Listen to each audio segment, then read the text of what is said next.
I welcome you all for our English class, and that is a question of trust.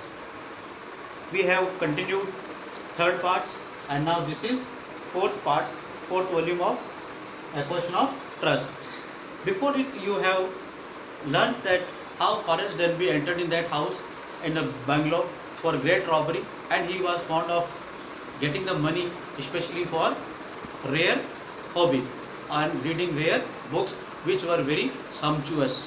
With the books which were sumptuous, he used to read that, and for these sumptuous books, he has to manage the money, and that money, how he was arranging by giving robbery and taking over there.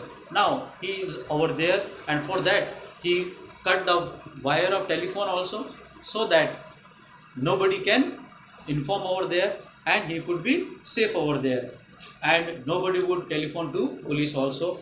And after that, what happened, that we will continue. Horace said, I would of course cut the telephone wires first, and then he hesitated, a smile on his face.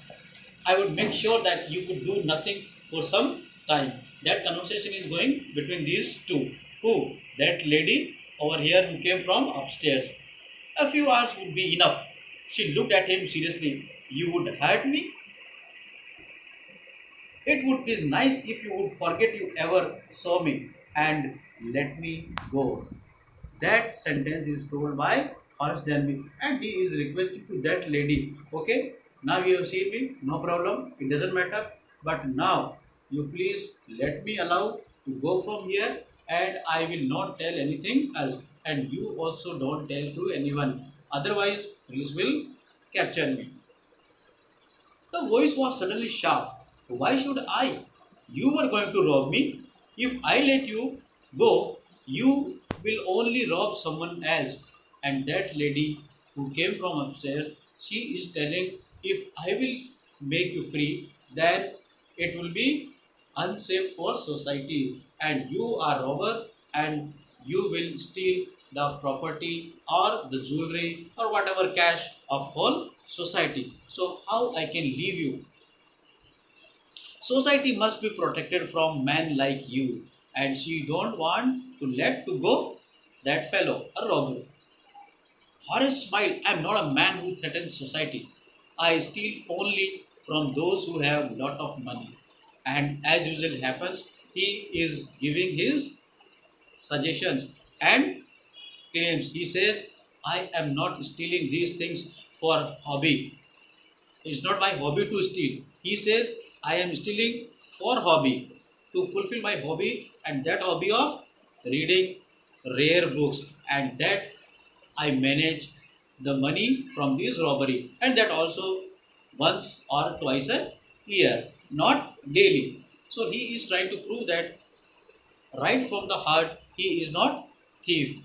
Only for habit or for hobby of reading books he is stealing. So both of their contradiction points, they are trying to explain each other. And also he robbed to those person who are very wealthy. So it means he want to suggest, convince that he only steal of the very wealthy people. He don't give any problem to those who are middle class. And I hate the thought of prison. And side by side, he also don't want to go in jail. She laughed and he begged, thinking that he had persuaded her. Look, I have no right to ask you for anything, but I am desperate. Let me go, and I promise never to do this kind of thing again. I really mean it. And he is requesting again and again and telling to that lady, please allow me to go. And after this will be my last theft or robbery. After that, I will not rob to any person. Anyhow, he want to escape. She was silent, watching him closely. Then she said, you are really afraid of going to prison, aren't you? She came over to him, shaking her head. I have always liked the wrong kind of people. She picked up a silver box from the table and took a cigarette from it.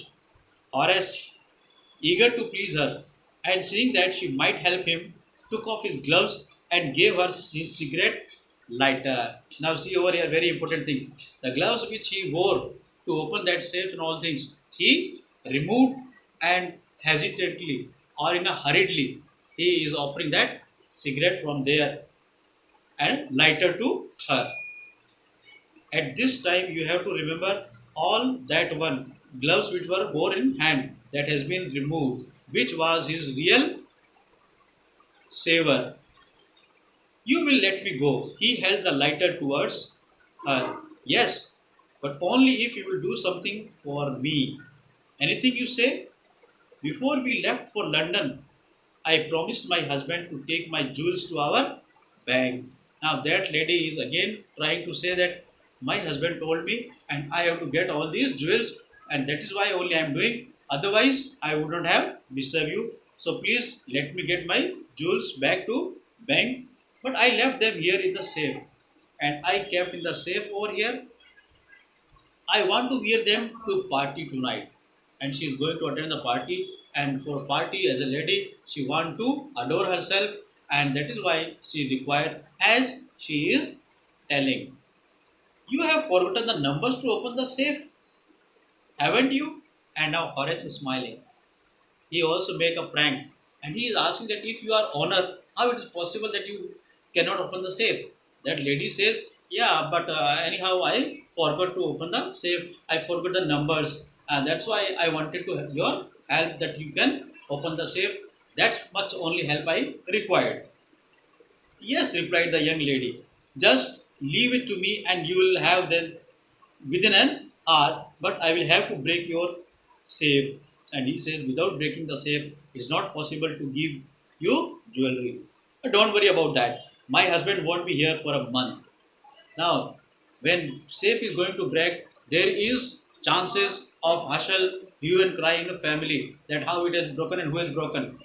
But even then, she accepted and said, "Don't worry about the safe. My husband will not come. He will come after 1 month. Until then, I will mend it at that time. And during that 1 month, I will mend it, and my husband will not be angry on breaking the safe, and he will not come to know because she will mend it during this period. Meanwhile, and within an hour, Horace had opened the safe, given her the jewels, and gone happily away.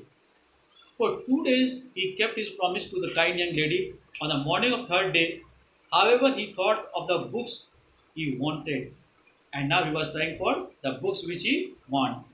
But he never got the chance to begin his plan.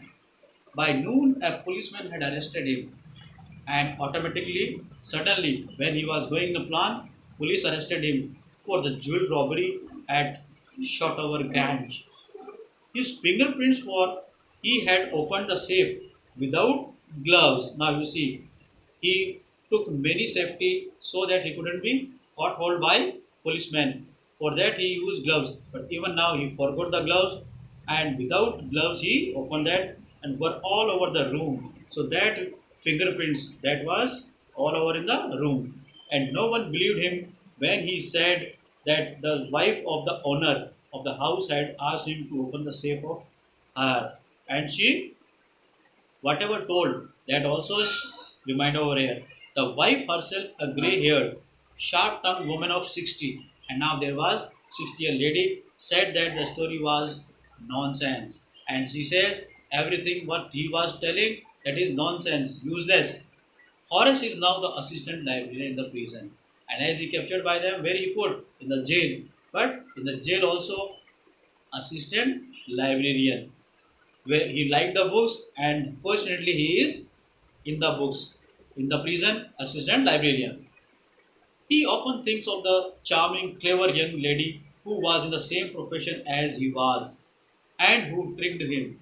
And now in the jail also he is remembering or bad memory of that lady who duped him, who coaxed him, who made fool or tricked him, who was in the same profession, and he is not happy over here by remembering that lady because she tricked and he came to know that lady herself was a thief. He gets very angry when anyone talks about honor among thieves, and whenever any conversation starts about honor between thieves, then he is very upset and very bearing over here, and it cannot have patience and cannot bear that any thief have any sense of honor here. And in this way, he repent for whatever he did. And in this way, this chapter and this was absolutely a question of trust because he trust on that lady and that question of trust what he has to fulfill. So due to trust on that lady, he has to do this task and he went in the jail. So it matters and depends a question of trust on whom you trust. And in this way, the end came and he went to jail. And this is the end of that chapter. Thank you very much. Nice to stay.